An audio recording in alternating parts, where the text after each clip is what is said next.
లేదు, తెలియదు. తెలియదు నాకు. మటన్ కైమా ఎట్లుంటుందో కూడా తెలియదు నాకు. ఎప్పుడు తినలే, తినను కూడా. ఒకసారి తిన్నా, సారీ మర్చిపోయినా. నా ప్రెగ్నెన్సీ టైంలో మా బావ, మా పరకల్లో ఉంటాడు మా బావ పెద్దత్త కొడుకు.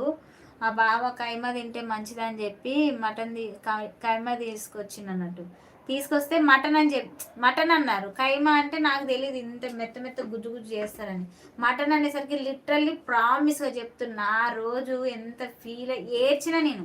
నాకు ముక్క బొక్కలేంది, ములుగ బొక్కలేంది నేను అన్నం తినను. ముక్కలు కనిపించింది కూడా అన్నం తినను. ఎంత షోర్గా పోసినా నాకు ముక్కలు కావాల్సిందే. ఎంత ఎక్స్పెక్ట్ చేసినో ఆ రోజు మస్తు ఏడ్చిన నేనైతే. నాకు ముక్క కనపడట్లేదు. నేను ఏడిస్తే మళ్ళీ పోయి మా అత్తమ్మ చికెన్ తీసుకొని వచ్చింది.